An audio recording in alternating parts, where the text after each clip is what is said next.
à Bastia? Vous voulez que je vous explique? Ouais. Moi, je jouais ailier droit. Alors, quand je jouais ailier droit, j'avais Paul Marchioni qui est là-bas, qui me taclait. Alors, j'allais à gauche, je tombais sur case. C'était pire, j'allais au centre, j'avais Charles Orlanducci. Alors, c'était pas la peine. On pouvait aller n'importe où sur le terrain, à chaque fois, c'était terrible. Olivier, il aura des choses à nous raconter également. On dit que le mythe Fouriani n'est plus tout à fait le mythe Fouriani. Cela dit, Bastia fait partie des 2 clubs invaincus à domicile avec Monaco. Enquête. C'était en 78, l'arrivée du PSV Eindhoven à Fouriani pour la finale de la Coupe d'Europe. La force de Bastia, un public chaud, présent. Et Olivier Rouillet se souvient notamment d'un match avec Nancy contre Marchioni et les siens. Moi, je me rappelle toujours, c'est Zeni qui marque le 2e but. On mène 2-1. Et il lui était comme ça et nous. Mais t'es fou, Il y en a pas qui est allé le féliciter. Je te jure que c'est vrai. Bon, lui dit, mais t'es cinglé. Oh là là là là. Et heureusement, je sais plus qui marque chez vous à 2-2. Qu'est-ce qu'on était content. Parce qu'on a dit, on sort pas. Nous, à l'époque, on vivait avec la population. Donc, si vous voulez, c'était interdit de se louper à Fouriani. Hein. Pourquoi? Parce que le lendemain, on prenait le café avec eux. Et un temps béni mais révolu, car si aujourd'hui, seuls Monaco et Bastia n'ont toujours pas perdu à domicile, Bastia obtenant même des victoires probantes, comme ici contre Strasbourg 3-0, Frédéric Antonetti parle, lui, de performance en trompe-l'œil. Est-ce qu'on est capable de rester invaincu en recevant Lyon, Bordeaux, Marseille? À ce moment-là, on parlera d'investibilité à domicile. Pour l'instant, il faut rester très prudent. Allez, pas plus, direct, il en vient. L'équipe boss, c'est toujours elle qui pousse le public, ajoute même Antonetti, qui aimerait pourtant bien, comme ici, contre Nancy, voir Fouriani donner plus de voix.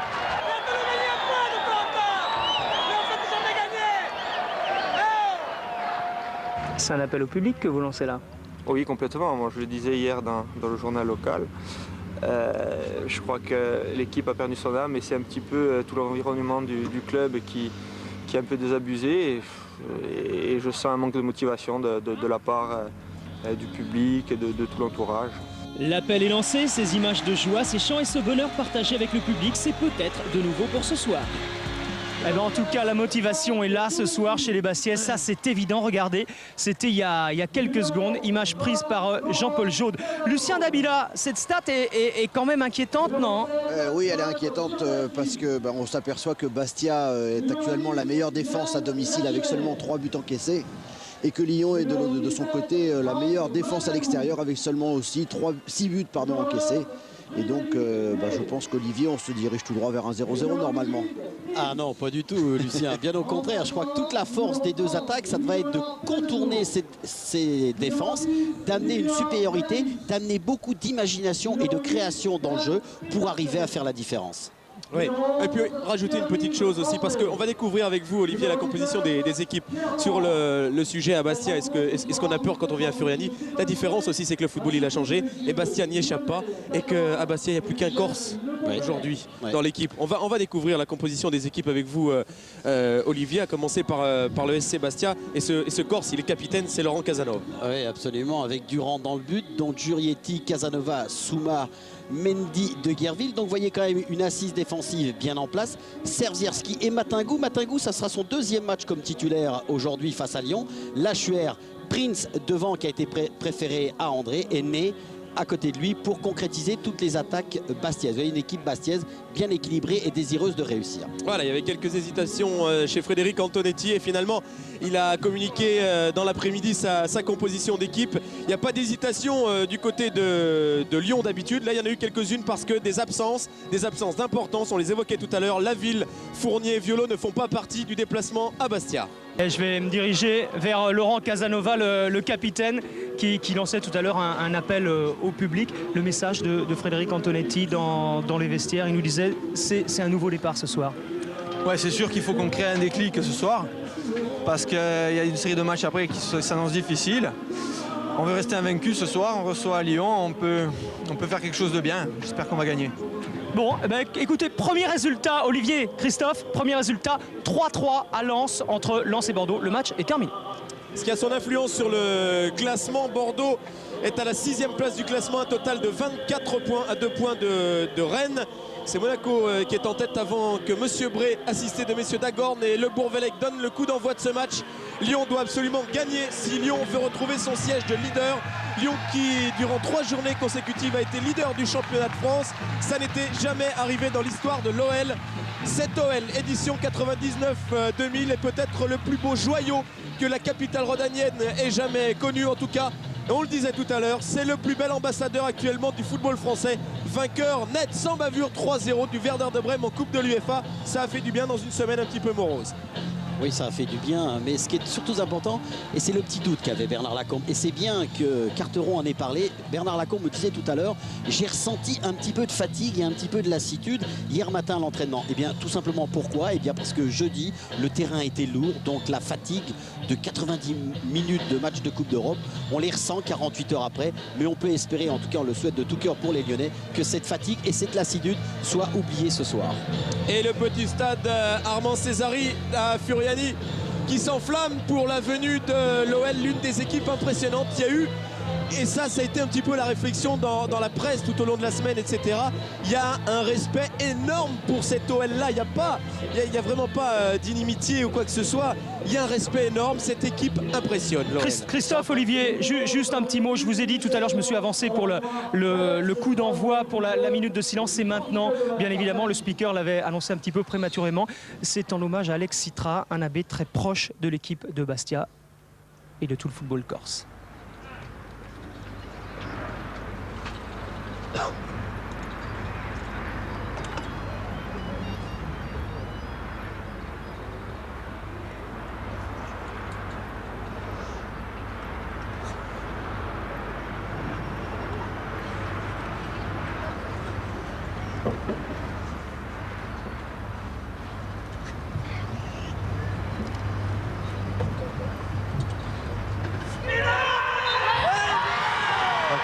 Christophe Oui. Ouais, je vous coupe 2 minutes parce que je suis avec Bernard Lacombe et je ne vais pas le déranger plus de temps. Bernard, à part les 3 points de la victoire, qu'est-ce que vous attendez de vos joueurs ce soir à Bastia? J'attends une entame de match de bonne qualité parce que c'est toujours là où nous avons beaucoup de difficultés. Puis on sait qu'ici, c'est toujours un peu particulier parce qu'il y a beaucoup d'engagement physique et à nous de répondre présent d'entrée. Vous trouvez que c'est différent par rapport aux années que vous avez connues comme joueur ici à Bastia maintenant? Oui et non, vous savez, à l'époque où j'ai joué, il y avait des grands joueurs aussi qui pouvaient faire la différence, comme Claude Papier, comme Reb, comme Félix, tout ça. Il y a eu des grandes équipes ici, Jazik aussi. Bon, vous savez, le contexte est toujours un peu particulier, mais il faut essayer de bien jouer au football surtout. Merci Bernard. Et Monsieur Bray de donner dans un instant le coup d'envoi de ce Bastia OL éminemment important pour les deux formations. Il est question de retrouver sa place de leader pour l'OL et il est question pour Bastia de se sortir d'une zone qui est devenue de plus en plus rouge hier compte tenu des résultats. Bastia à 19 points et se retrouve dans ce peloton d'équipe à 19 points menacé de relégation. Toujours Svirjevski à la manœuvre pour botter ce coup franc. Oui, bien frappé mais bien renvoyé par Christophe Deveau et la reprise de Christophe de Guerville situé à environ 25 mètres des buts de Coupet. C'est le premier tir cadré me semble-t-il de ce match. Oui, c'est le premier tir cadré, pas assez fort pour surprendre Coupet qui est bien sur ses appuis, bien attentif, et il y a aussi le bon réflexe de Carteron qui se baisse au bon moment. Dorasso. Il n'y a pas d'affolement, pas le moindre affolement côté lyonnais. Matingou. La tête de Jacek Vago, la reprise, oh superbe! Oh quel but de Yann Lachuer! Sur cette volée, sur cette spontanéité, sur un coup de génie, il faut de la réussite parfois, elle en a eu Yann Lachuer. La réussite sourit aux audacieux. Quel coup de patte du meneur de jeu Bastiais. Et bien voilà peut-être, certainement même qui va nous décanter ce match. Oh, il est absolument super parce qu'en plus c'est Bach qui lui remet le ballon sur ce dégagement de la tête. Là on voit le geste de Bernard Lacombe. Il n'en revient pas, mais quelle frappe de Lachuer, elle est parfaite. Regardez, il va reprendre ce ballon au moment où il va être gêné par Linares.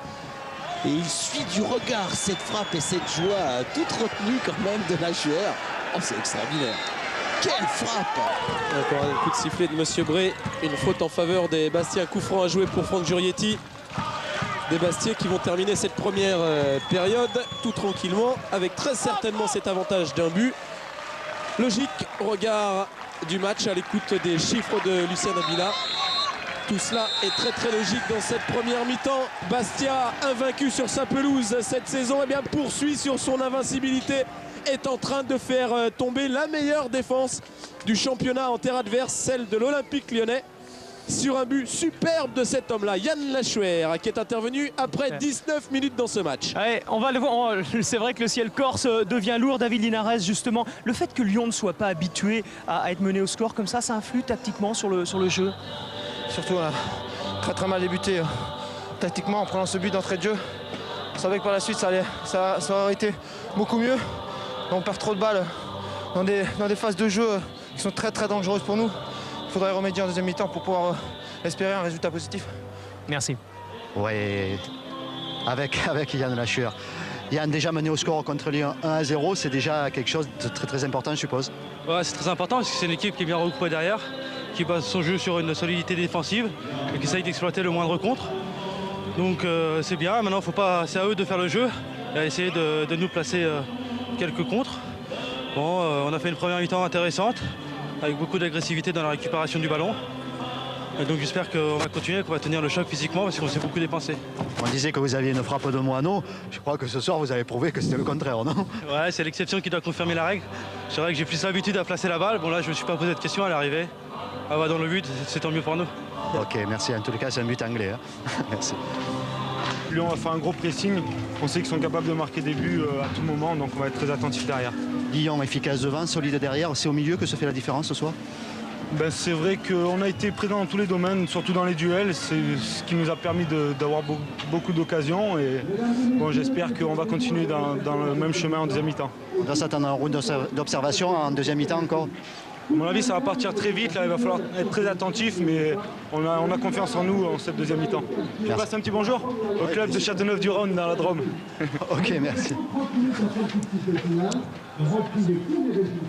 Voilà pour ce garçon, ce Valentinois, Franck Jurietti, donc un Dromois qui a fait ses classes à l'OL au centre de formation, qui est parti ensuite à Guignon et puis qui a rejoint la Corse. Oh, et puis certainement qu'il découvrira le maillot d'un grand club, Franck Jurietti. Il aurait pu aller à Marseille, au Paris Saint-Germain, mais les dirigeants Bastiais et Frédéric Antonetti en tête ont souhaité absolument, ont désiré, ont voulu garder Franck Jurietti, malgré les offres importantes de grands clubs français. Mais Jurietti aura, même s'il a prolongé son contrat, aurait certainement son bon de sortie à la fin de la saison. Allez, Monsieur Bré qui consulte tout le monde pour les 45 dernières minutes de ce match. 45 minutes aux Lyonnais pour réagir, 45 minutes au Bastiais pour tenir et pourquoi pas faire évoluer le score encore en leur faveur. C'est parti. Devant De Guerville, il attend du soutien. Voilà avec Deveau. Malbranc qui va pouvoir écarter peut-être là-bas. Malbranc, il a vu l'arrivée de Cédric Uras. Le centre, Anderson. Taclé l'extrémiste par Laurent Casanova, Sonny Anderson. Une occasion la meilleure du côté de Lyon dans ce match. Malbranc qui échappe à Laurent Casanova, qui peut talonner pour Sonny Anderson. C'était lointain, mais Anderson, le Brésilien, a tenté la frappe. Ouais, mais voyez dans cette action, Christophe, Malbranc s'est retrouvé dans une bonne position, mais il n'y a eu aucune possibilité de jeu pour un partenaire dirigé vers l'avant, pour un partenaire dirigé vers le but de Durand. Il a été obligé de jouer derrière sur Anderson. Et là, on est quand même loin du but. Et il y a des défenseurs, le Bastiais. Donc quand même, du côté lyonnais, il reste... Allez, il reste peut-être plus d'espoir après ce rush de Ney qui efface Coupet et qui marque dans ce rush solitaire 2-0. Bastia réussit peut-être le chaos dans ce match. À moins d'un quart d'heure du terme de cette rencontre, le 5e but de Ney cette saison, il est d'importance. Il fait mettre un peu plus d'un genou à terre aux Lyonnais. Ouais, toute la différence, vous voyez comment sur l'action auparavant, Malbranc n'avait pas de solution. Et là, Jurietti sur un grand ballon. C'est vrai que Pierre-Yves André laisse passer le ballon. Et Ney, avec beaucoup d'autorité, avec beaucoup de sang-froid, récupère ce ballon, vient au duel, au tête-à-tête avec Coupet. Il l'élimine justement. Coupet ne peut pas faire faute parce que c'est le pénalty et l'expulsion. Et ensuite, avec beaucoup de sang-froid, il va loger ce ballon dans la lucarne malgré Bach. Beau geste et beaucoup de sang-froid de la part de Ney. Très beau but au final, très beau but au final. Et à chaque fois que Bastia a marqué 2 buts sur sa pelouse, Bastia l'a emporté. Gare à cette réaction lyonnaise et ce débordement de Dorasso, finalement renvoyé par la généreuse équipe bastiaise. Ça va revenir, les Lyonnais obligés de se livrer à fond maintenant. Dorasso de nouveau. Un bon centre de Dorasso, mais Eric Durand est venu suppléer ses défenseurs. Et ça soulage tout le monde. Hein. Bernard Lacombe craignait que son équipe soit victime d'un petit peu de lassitude. Gare quand même à Sonny Anderson sur ce bon 1-2. Sonny Anderson qui a malheureusement touché Durand. Qui n'a pas touché le but de Durand non plus. Et qui complètement involontairement semble avoir blessé le gardien Bastier.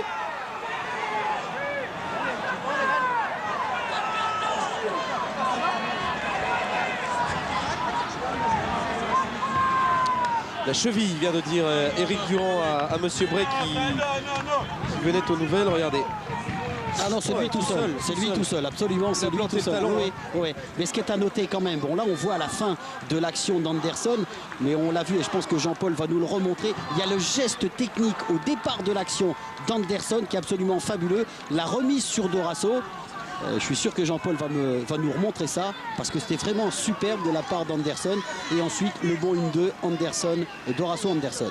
Oui, il n'arrive plus à poser le pied par terre, Éric Durand. Il demande le changement. C'est le jeune Pento qui va. Voilà, à ce moment-là. Pardon, Christophe, c'était à ce moment-là où Anderson joue superbement bien. Ensuite, il continue.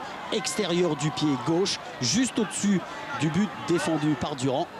Et oui, mais ce soir, le réalisme, l'ultra-réalisme lyonnais du début de saison a changé de camp. C'est Bastia qui se montre plus à son avantage dans ce match, qui a marqué 2 buts, qui a su concrétiser les occasions.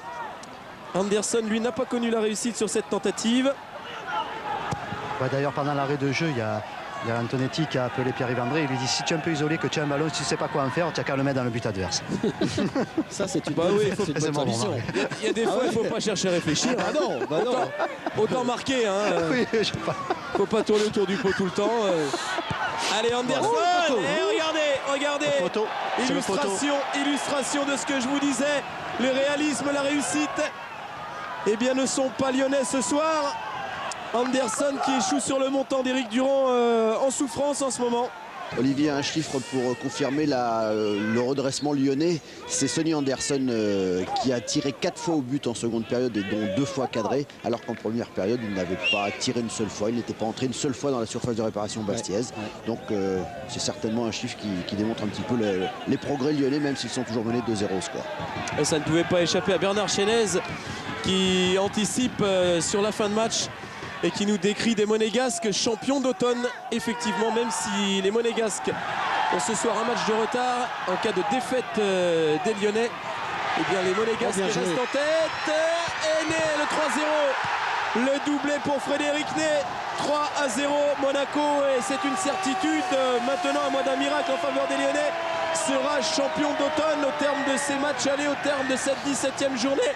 Parce que l'OL est en train de craquer ici à Furiani. Oui, mais regardez le travail de Lachuer. Là, c'est Sergetti qui récupère le ballon. Et ensuite, Lachuer qui enchaîne. Il élimine Bréchet. Et avec beaucoup d'intelligence, il démarque Ney, qui encore une fois, lui, avec beaucoup de sang-froid, vient marquer ce deuxième but. Que c'est bien joué de la part de Yann Lachuer. Frédéric Antonetti nous disait qu'il avait récupéré tous ses moyens. Eh bien, on peut dire que Lachuer en a fait la démonstration ce soir. Le bonheur de Frédéric Antonetti, parce qu'il a beaucoup travaillé pour que son équipe en arrive à ce stade-là. Il doit être très heureux, mais quand même, Lachuer n'est grosse satisfaction du côté de Bastia ce soir. Blanc.